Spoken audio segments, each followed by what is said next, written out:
হারাম কাজ থেকে, সুদ ঘুষ এগুলো থেকে আমাদেরকে হেফাজত থাকতে হবে। আমি টেবিলের নিচ দিয়ে কিছু টাকা সংগ্রহ করলাম, এই টেবিলের নিচ দিয়ে এই যে ঘুষ, এটা কি হালাল নাকি হারাম? হারাম। এ থেকে আমাদেরকে হেফাজত থাকতে হবে। আমি একটি ছোট্ট একটি উদাহরণ দিই। মনে করেন একটি মাঠের মধ্যে একটি গরু বাঁধাই করলেন। এই গরু বাঁধার পরে আপনি মনে করলেন যে আমার গরুর রশিটা যতটুকু আছে এতটুকু পর্যন্ত আইল তথা ডেঙ্গা পর্যন্ত যায়, কিন্তু আমার গরু আরেকজনের জমির মধ্যে ধান এটা খাবে না। কিন্তু যখন আপনি গরু বাঁধলেন একেবারে ওই ডেঙ্গা সমান সমান করে, তখন দেখা গেল ওই গরুর জিহ্বা এত বড়, তখন টান দিয়ে সে একটু আগাইয়া ধান খেয়ে ফেললো। তাই আমার সন্দেহ আছে গরু এই কাজটা করবে। আগে থেকে যদি আমি 2 হাত পিছনে বাঁধতাম তাহলে গরু চেষ্টা করেও সেই ধানটা খেতে পারত না। তাহলে ওই 2 হাত জায়গা আমার জীবনের জন্য এরকম বহু 1 হাত 2 হাত জায়গা আছে যেই জায়গার মধ্যে সন্দেহ আছে, ঠিক কিনা বলেন? গ্রামের বাড়িতে চাষাবাদ করে আরেকজনের আইল কাটতে কাটতে এমন চিকুট বানিয়ে ফেলে, ওই জায়গার মধ্যে একটা ধান রোপণ করে আস্তে আস্তে করে আরেকজনের জায়গা দখল করে, এভাবে শহরের মধ্যে জায়গা দখলের একটা প্রবণতা আছে না নাই?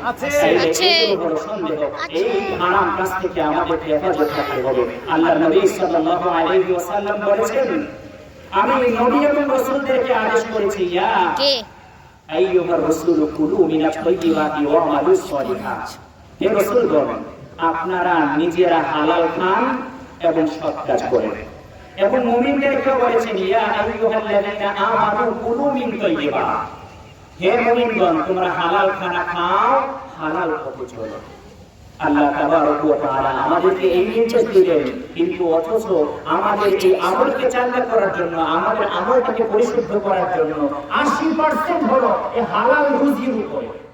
এই হালাল রুজির উপরে আপনার এই যে অনেকে দেখা যায় অসংখ্য গরিব নামাজ এক ওয়াক্ত ছাড়ে না, কিন্তু হারাম পয়সা রুজি করে। তাই তো বলা হয় ওই কলস ছিদ্র করার মতো।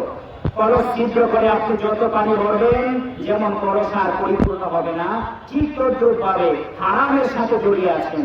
হারাম একেবারে আপাত মস্তক পর্যন্ত হারামের সাথে জড়িয়ে, কিন্তু ইবাদত করছেন, কোনো কাজে আসবে না। আল্লাহ রাসূলের একটি হাদিস এসেছে, মুসলিম শরীফের মধ্যে হাদিসখানা এসেছে।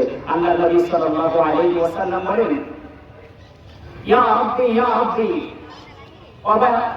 মাশরাবুহু হারামুন ওয়া মালবাসুহু হারামুন ওয়া গুযিয়া বিল হারাম।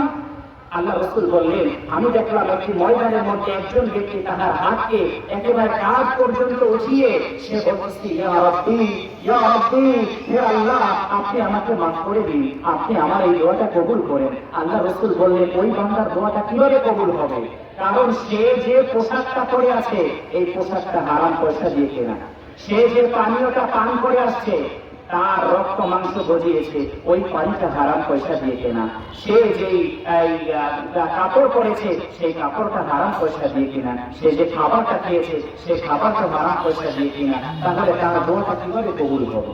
এরকম দেখা যায় আমরা হারাম পয়সা দিয়ে কেনা পোশাক, হারাম পয়সার খাবার নিত্যদিন খাচ্ছি, অথচ নামাজের মধ্যেও বড় বড় সেজদা দিচ্ছি। ভাই, কোনো কাজে আসবে না। এজন্য হালাল পথে চলেন, হালাল পথে চলেন, অল্পতে তুষ্ট থাকেন, ইনশাআল্লাহ আল্লাহ তাবারক ওয়া তাআলা আপনার আমলে, আপনার জীবনে, আপনার সব জায়গায় বরকতে পরিপূর্ণ করে দিবেন। এজন্য